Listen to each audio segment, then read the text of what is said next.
Hi dears, നമസ്കാരം. എല്ലാവർക്കും നമ്മുടെ ചാനലിലേക്ക് സ്വാഗതം. ഇന്നത്തെ വീഡിയോ ഒരു ദിവസം രാവിലെ മുതൽ വൈകുന്നേരം വരെയുള്ള കാര്യങ്ങളാണ് കേട്ടോ കാണിക്കുന്നത്. അപ്പം രാവിലത്തെ ബ്രേക്ക്ഫാസ്റ്റിന് വേണ്ടിയിട്ട് തക്കാളി ചട്നിയും ചീസ് ദോശയുമാണ് തയ്യാറാക്കിയിരുന്നത്. അപ്പോൾ ആദ്യം തന്നെ ചട്നിയൊക്കെ റെഡിയാക്കി ഇനി ഇതൊരു ബൗളിലേക്ക് മാറ്റിയിട്ട് ഒന്ന് താളിച്ചൊഴിക്കണം.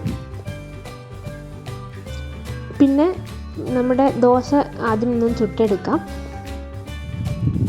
അപ്പം ചൂടായ ദോശക്കല്ലിലേക്ക് എപ്പോഴും നമ്മൾ ദോശ ഒഴിക്കുന്നത് പോലെ മാവ് ഒഴിച്ച് ഒന്ന് പരത്തിയെടുക്കാം.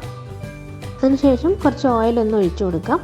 പിന്നെ ഒരു മിനിറ്റ് ഹൈ ഫ്ലെയിമിൽ ഒന്ന് വെച്ചതിന് ശേഷം തീ ഒന്ന് മീഡിയത്തിലേക്ക് മാറ്റിയിട്ട് നമ്മൾ ക്യാപ്സിക്കം ഉള്ളിയും ചെറിയ കഷ്ണങ്ങളാക്കി മുറിച്ചതൊന്ന് ചേർക്കാം കേട്ടോ. അതിനുശേഷം ടൊമാറ്റോ സോസ് ഒന്ന് സ്പ്രെഡ് ചെയ്ത് കൊടുക്കാം. ഞാനിവിടെ എടുത്തിരിക്കുന്നത് ചീസ് സ്ലൈസസ് ആണ്.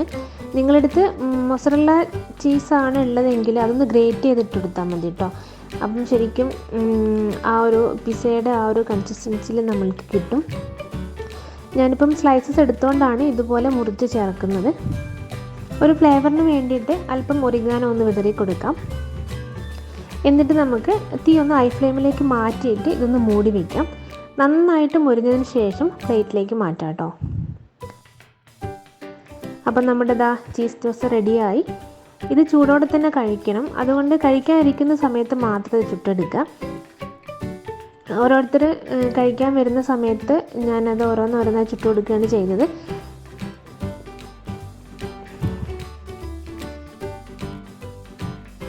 ഇനി ലഞ്ചിനുള്ള കാര്യങ്ങൾ നോക്കാം.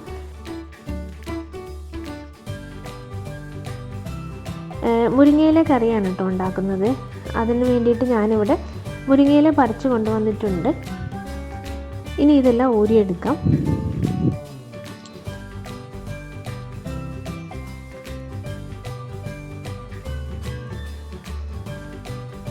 ഞാനിവിടെ ഒരു കുക്കറിലേക്ക് 1/2 കപ്പ് പരിപ്പ്, പിന്നെ 1/4 ടീസ്പൂൺ മഞ്ഞൾപ്പൊടി, 1/2 ടീസ്പൂൺ മുളക് പൊടി, പിന്നെ കുറച്ച് കറിവേപ്പില, ഉപ്പും ചേർത്തിട്ട് ഒന്ന് മിക്സ് ചെയ്ത് വെച്ചിട്ടുണ്ട്. ഇനി ഇതൊന്ന് 2 വിസിൽ വരുന്നവരെ വേവിച്ചെടുക്കണം. ആ സമയം കൊണ്ട് നമ്മൾക്ക് കറിയിലേക്കുള്ള അരപ്പൊന്ന് തയ്യാറാക്കിയെടുക്കാം.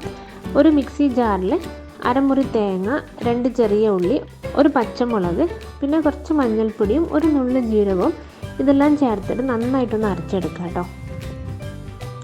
ആ സമയത്ത് കുക്കറിലെ വിസിലൊക്കെ വന്ന് സ്റ്റീമൊക്കെ പോയിട്ടുണ്ട്. ഇതിലേക്ക് കഴുകി വെച്ചിരിക്കുന്ന മുരിങ്ങയില ചേർക്കാം. എന്നിട്ട് നന്നായി മിക്സ് ചെയ്ത് കൊടുത്തതിന് ശേഷം തിളയ്ക്കുന്നവരെ ഒന്ന് വെയിറ്റ് ചെയ്യാം കേട്ടോ. അതിലേക്ക് നമ്മൾ അരച്ചു വെച്ചിരിക്കുന്ന അരപ്പ് ചേർക്കും. ഒന്ന് ചൂടായാലും മാത്രം മതി. അധികം തിളച്ച് പോകാൻ പാടില്ല കേട്ടോ. അധികം തിളച്ച് പോയിട്ടുണ്ടെങ്കിൽ അതിൻ്റെ ടേസ്റ്റ് അങ്ങനെ തന്നെ മാറിപ്പോവും. പിന്നെ ഓഫ് ചെയ്തതിന് ശേഷം നമ്മൾക്ക് അതിലേക്ക് താളിച്ചൊഴിക്കാം.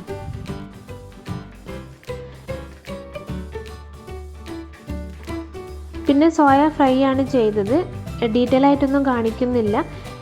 എല്ലാവർക്കും അറിയുന്ന റെസിപ്പി തന്നെയായിരിക്കും. ഞാനിവിടെ കുറഞ്ഞ ഓയിലിൽ സിമ്മിൽ വെച്ച് മൂടി വെച്ചിട്ടാണ് ഫ്രൈ ചെയ്തെടുത്തത്.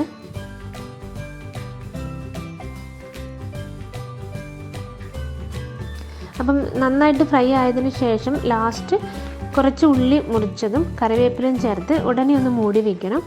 ഇങ്ങനെ ചേർത്തിട്ടുണ്ടെങ്കിൽ നല്ലൊരു ഫ്ലേവറും ഒരു ടേസ്റ്റൊക്കെയാണ് കേട്ടോ കിട്ടുന്നത്. പിന്നെ ക്യാരറ്റും ബീൻസും ഉരുളക്കിഴങ്ങും കൂടെയുള്ള ഒരു ഉപ്പേരിയാണ് ചെയ്തത്.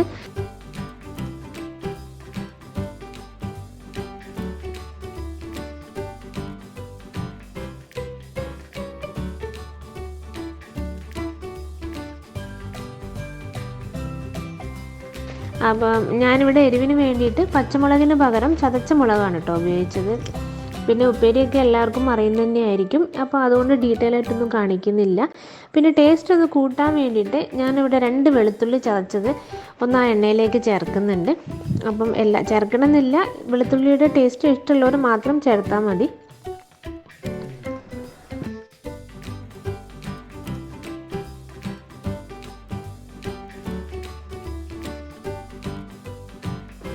അങ്ങനെ നമ്മുടെ ലഞ്ചിൻ്റെ പണിയൊക്കെ കഴിഞ്ഞു.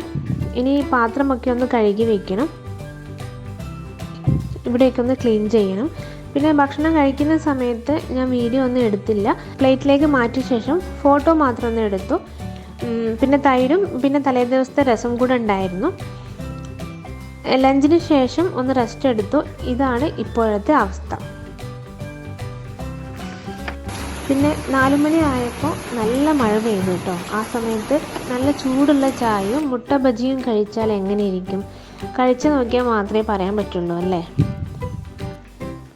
അപ്പം നാട്ടിൽ ഇനിയും നല്ല മഴയുള്ള ദിവസങ്ങളുണ്ടാവും. അപ്പം ഇതൊന്ന് ട്രൈ ചെയ്ത് നോക്കൂ കേട്ടോ. ഞാൻ ഡീറ്റെയിൽ ആയിട്ടൊന്നും കാണിച്ചിട്ടില്ല. അതിൻ്റെ കൂടെ ഞങ്ങളുടെ ഇവിടുത്തെ മഴയൊന്ന് കണ്ടു നോക്കൂ കേട്ടോ.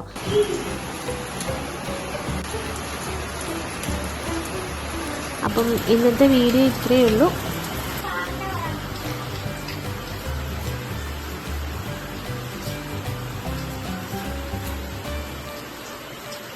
ഞാൻ എപ്പോഴും പറയുന്ന പോലെ വീഡിയോ ഇഷ്ടമായാൽ ലൈക്ക് ചെയ്യാനും ഷെയർ ചെയ്യാനും മറക്കരുത്. പിന്നെ ആരെങ്കിലും സബ്സ്ക്രൈബ് ചെയ്യാതെ കാണുന്നുണ്ടെങ്കിൽ ഒന്ന് സബ്സ്ക്രൈബ് ചെയ്ത് സപ്പോർട്ട് ചെയ്യണേ. നന്ദി, നമസ്കാരം.